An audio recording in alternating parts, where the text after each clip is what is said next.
Why you say?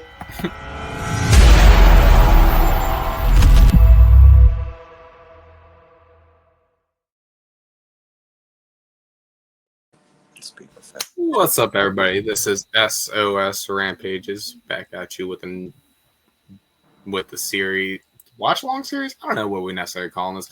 The 25-year watch back of the pay-per-views of WCW and the WWF, titled TBD. You know, we get in there. It's basically just me saying the pay-per-view names and hey, look at this. It's our watch along.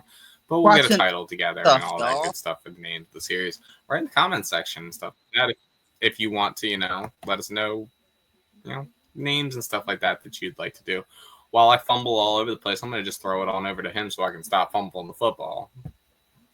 I don't want to play football. That's when you're supposed to pick up the football? You're supposed to pick it up. I want to play football. But we appreciate anybody that's tuning in live. We are actually doing this one live, so, it's a little bit different over here. We are live on YouTube and on Twitch, so we appreciate anybody that's joined us through all of these live recordings as far as all the videos. So if you want to consume all of them all at one time, you can see the live content over on YouTube as well as on Twitch. So I appreciate y'all, as well as you can consume it, each individual video at a time if that's what you would prefer. But with that being said, let's get into our No Way Out breakdown. Not a terrible pay-per-view. I mean, especially considering the other side of things, W's over here. W's, moments, like, I feel like a lot of the Attitude Era is going to be where scratching my head and, it's not all I remember it to be. As far as, there's definitely some stinkers out there. A little rough. But, if I had to put it, I'd say, especially for Attitude Era pay-per-views and really the main event carrying it up to this, I'd put it at a B. Like a B grade. It's not bad. I would give it a C. Ooh, okay. So it drug down for you a decent bit. Like I said, that the main event being iconic really kind of dragged that grade up a little bit for me, but I can see where you're coming from because, like I said, the rest of it is kind of... I just know it gets better. So, in the long run, this only peaks the scale so much. It's not the best, but hey man, Val Venus was there, right? Yeah, no. Oh well, that's why this pay-per-view sucked. Well, who was there and who started off the night was Chris Jericho with China against Kurt Angle. I mean, it's one of Kurt Angle's first matches in WWF. It's Chris Jericho. There's much more need to be kind of... I mean, we can go into it if y'all want, but it's Chris Jericho and Kurt Angle. I mean, this is a very technical match. Yeah. They put on a masterclass. So I don't mean to be so blatant and so blunt with it, but it went on. Fans here, it went on to inspire a lot of people who went on to become wrestlers. Yeah, and even the China involvement's not bad. It's a good time. No, I love China. Mm-hmm. She had a mean low blow. Yo, it made the bell sound. Ding! Every single time she did it, yeah. Yo, man, you know how deep you gotta reach for that low blow to make that noise? Apparently, you got to ding real hard. Yeah. But Kurt Angle winning the match and I believe, first title, in WWF. The Intercontinental Championship. Yeah.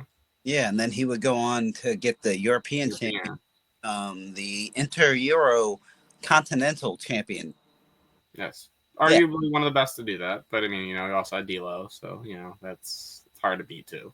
Yeah, but he didn't cry when he won like Kurt did. Next we had up was the tag team title match of the Dudley Boys and the New Age Outlaws. I think you had possibly looked this up, that Billy might have had some sort of injury going into this or something, because it was very short. And yeah, I mean, Dudley Boys took the titles off of them in 5 minutes. It was, I don't know, it was an awkward match. Yeah, this didn't make sense for the timeline. Yeah. So there must have been some kind of they were hiding something with somebody. So, like, I mean, that's what I said. That's where it was kind of like you see both of them come out, and you're like, oh yeah, this is gonna be fun. And then when you see, you're like, oh, okay. Yeah, I mean, those entrances though, man. Mm-hmm. Now they'll win you over just alone.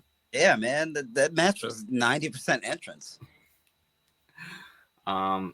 Speaking of entrance being better than something, we had Mark Henry with Mae Young versus Viscera. It went on longer than it needed to, and it went on for 3.5 minutes. All right, man. Your point is, The match should have never happened. you shut your mouth, know your role, and show some respect for Miss May. She was involved in that match, and whether you like to admit it or not, she made your childhood better than you ever expected it to be, just like she did mine. That match was great. 5 stars, 6 stars, 7 stars. You get a free car. You get a free car.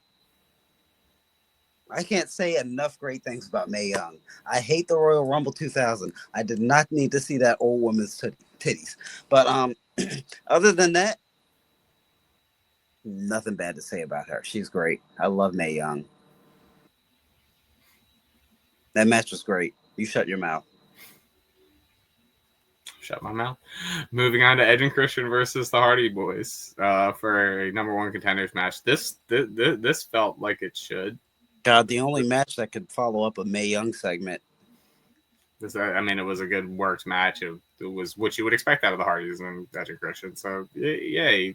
Something was as expected. It was great. This definitely brought the card up a decent bit. And, obviously going to be one of many, many matches that they're going to have throughout the year. So, definitely good time. Those early Hardys and Edge and Christian matches are very interesting because, they're still trying to figure out their formulas as individual teams and also how they work together. But you see things that they do that they're figuring out that they do later that they've mastered. So the early matches are really they're kind of like a little bit better than like the classic matches because they're trying to figure it out, Right. No, I get that, and it's definitely a different vibe and a different feel because they are trying different things out. It is kind of like almost, I don't want to say indie style, but it is them definitely getting the ball and kind of running with it a little bit to make the match feel different than everything else on the card. They're definitely reinventing the game. Yes, 100%. Next, it's a match, but I no because it didn't make any sense. Last like a minute, Taz won by disqualification over Boss Man because Boss Man and Albert basically beat the piss out of him for reasons. Yeah. It was, and the beatdown went on way too long. It just felt like a mugging that we were witnessing on live television, and it was like someone's gonna come out here to save Taz, right? Like he's got friends. Anybody? No. I couldn't tell if it was if you ever there were parts of it where Taz was moving, and I know that that's a big thing because I remember the Steve-O and Umaga thing, that was a big part of why Umaga kept getting Steve-O. Respect the law and order, or you'll be serving hard time. I mean that seemed to be, if I had to guess, why it went on longer than it should have and why it seemed more brutal. Because like I said, Taz wasn't staying down, and I don't know if that's Taz being stubborn. I don't know if that's how the story was supposed to go. But if I had to guess, that kind of seemed why it was going on a lot longer and a little bit more extra, because it was probably Boss Man getting a little bit pissed off as well. Of oh man, you're supposed to stay down here. You trying to make me look weak. I think they were trying to beat the ECW out of him, like you're saying, with the Steve-O situation. Yeah. Because ECW, you take a few blows and then you get back up and you start fighting back. But Public Enemy really messed it up for everybody, huh? No, but I think everybody should have took note of that's how they do it over here. So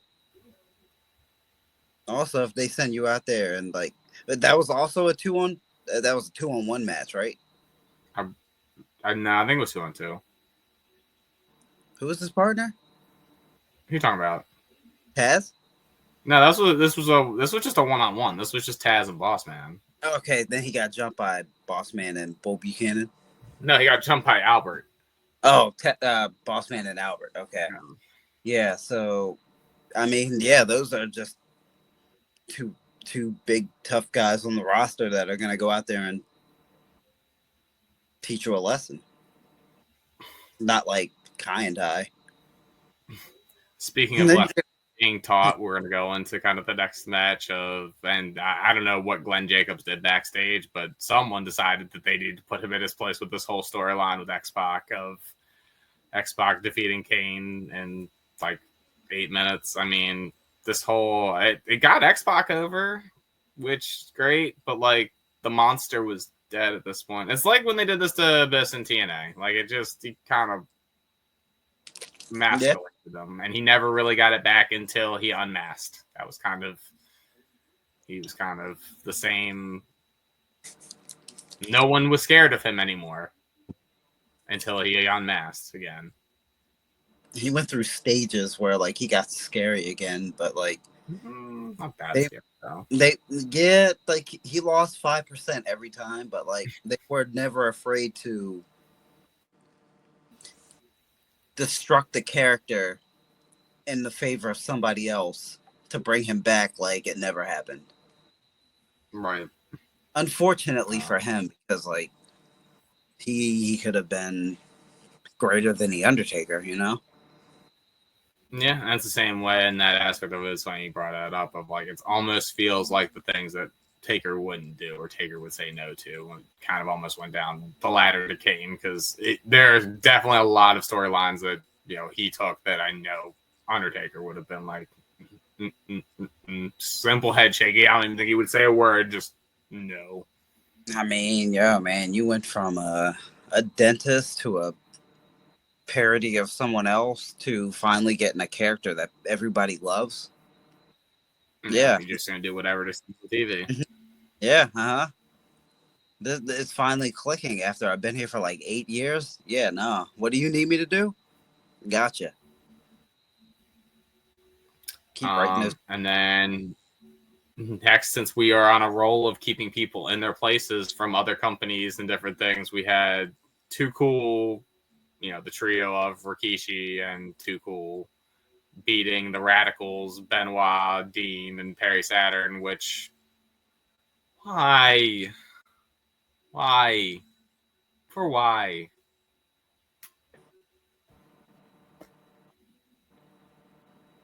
I know. But like, I mean, that's the moral of it. It was a good match, but like, they always have to come in and someone has to put them in their place, and it's that's why we did until 2016. That is why. They're all not Booker T, Goldberg, or DDP. Some of them were like, nah, I am good. Yo, Alex Wright was 25 years old when WCW went out of business.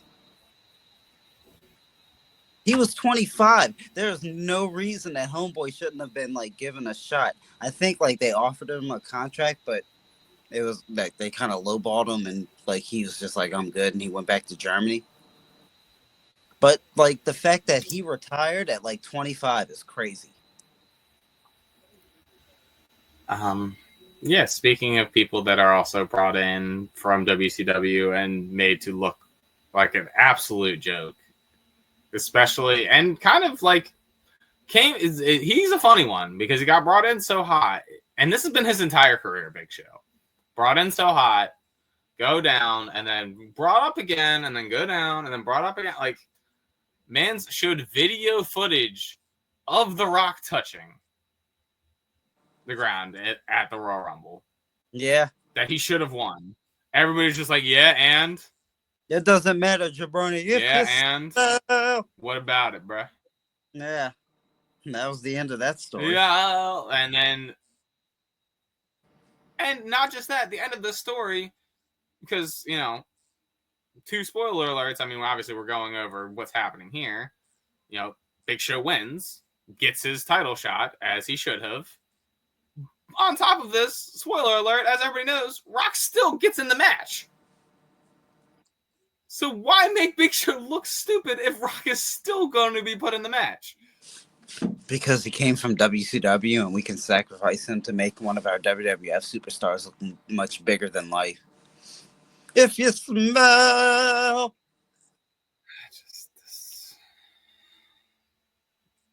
B-. I'm bumping mine down. Look, here's the thing. That's a B- now for all this WCW slander and hate. Look, if you leave WCW before the company dies, it's all good. But if you come over once we acquire it, then we own you. They haven't acquired it yet, though. We're still a year from our acquisition. That's only 11 months and some change. If you smell. Well, as we get to the end of this one, and the last burial of WCW, as we see burying them into the ground at the end of, end of the night, this is the last thing that WCW gets to see. Technically, as Cactus Jack being a WCW character. But I mean, this is what saved the show for me. This was the best match of the night. I mean, this is fine in my heart as far as like the spot. I argue, and I know, if I remember correctly, reading Nick's book, I can't remember if it was he liked this spot more, or if this spot meant more to him than the first Hell in the Cell spot. But this back body drop, I think it was like he was a little bit more scared of this one. Like this was like because he went like. Because of like the elevation and just kind of how it was, like just being able to land that the correct way is kind of like the awkwardness from it. Like I said, I haven't read his book in a little bit. I just know that this spot was very significant to him because like this was also his send off. He genuinely thought this was going to be the last time he ever wrestled, and that's crazy statement thinking that in 2025 he's talking about wrestling Rhea Ripley at Mania and he could go over. Hey man, who was his idol? Terry Funk. So. Yeah. There you go. But at the end of the day, I mean, if I look at this as his send off, I look at this as he can still wrestle later and he can still do. It's kind of like Flair. Flair can have the TNA run. Flair can do whatever he wants now. But that Shawn Flair match to me is still Flair's send off. This is still the same way with Cactus. This is the final match of the career. Anything after is just frosting on top of the cake. So, and I mean, it was the perfect way to kind of do it. It was that perfect culmination, the perfect person to do it. And just the way that the storyline got built up, and it really did put Triple H into that next level. It really did build him into that cerebral assassin. We don't get that Triple H run the way it is right now without Cactus putting him over and letting him brutalize mans and letting him... Triple H would not have won if Earl Hebner was not the referee. Earl is always on some shenanigans. I'm just saying. Look at the picture. He's doing whatever he can. Tell him to sell. What do you want him to do? There's no rules. I don't know. Your job. The job is to count 3 in the Hell in the Cell. All I'm saying is God is my witness. He is broken in half. That man has a family. This is what lifted Mans into where he needed to be. Earl Hebner said, Anything else on the match, Vince McDrugs? Anything else on the match that you would like to add besides your Earl Hebner hate? No, I don't hate Earl Hebner. I just like to call him out. No, I agree with you. This is the series of matches that made Triple H a main eventer. It took him from a member of DX to the leader of DX and beyond to, the big glitz and glamour entrance that we saw with the water bottle and the lights and the thing that we saw for the next 20 years. And it's thanks to Cactus Jack. My favorite wrestler and yours, Mick Foley. And I feel like first time that might be true. Anything else that you want to state on the pay-per-view as a whole?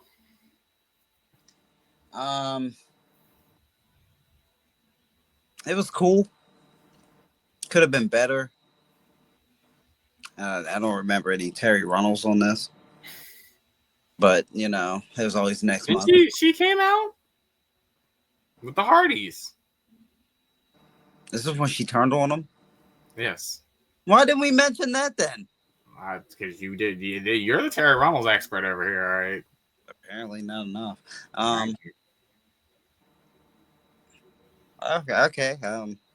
That raised the pay-per-view 2 extra points. I liked it. Terry Runnels was there. Oh yeah. Anything else you want to add besides the Terry Runnels? No. No. Sell yourself and where you're at and where people can find you, and then I'll do the same. I am on YouTube at Farm27, and I am on Twitch at SOS Farm. And I am SOS Rampages, as you see on the side, and as you, how you got to the channel and all that good stuff. I am that on, Twitch. You see the live gaming. We also do this live like we were doing right now. I appreciate anybody that has been coming through and has been commenting and all that good stuff, whether it be on the YouTube side or on things or the Twitch side of things. Join me usually 10 p.m. Eastern time onward for my gaming kind of side of things, where you see all that good stuff. Check out all the videos on the side of my YouTube. You can go on TikTok and you can roast me about all of my videos and all of my shorts that I put up there, because apparently that's all people do over there. And we'll get to that once, you can join me on the live YouTube side of things if you want to hear all about that, because I'm going to, have a little rant ski with Farm. You can come. That will be a time and place for that, sir. You can do it on my TikTok though, because it happens daily over there. Getting asked how old I am right now, so that's not sus or anything. But don't worry about that. Don't even know how to respond to that really. But yeah. X, TikTok, Twitch, YouTube. Peace out. He's throwing multiple Cody Rhodes up, even though we're doing a old school watch along, so it's fine. Don't worry about my son Cody. Well, we'll catch you on the next one.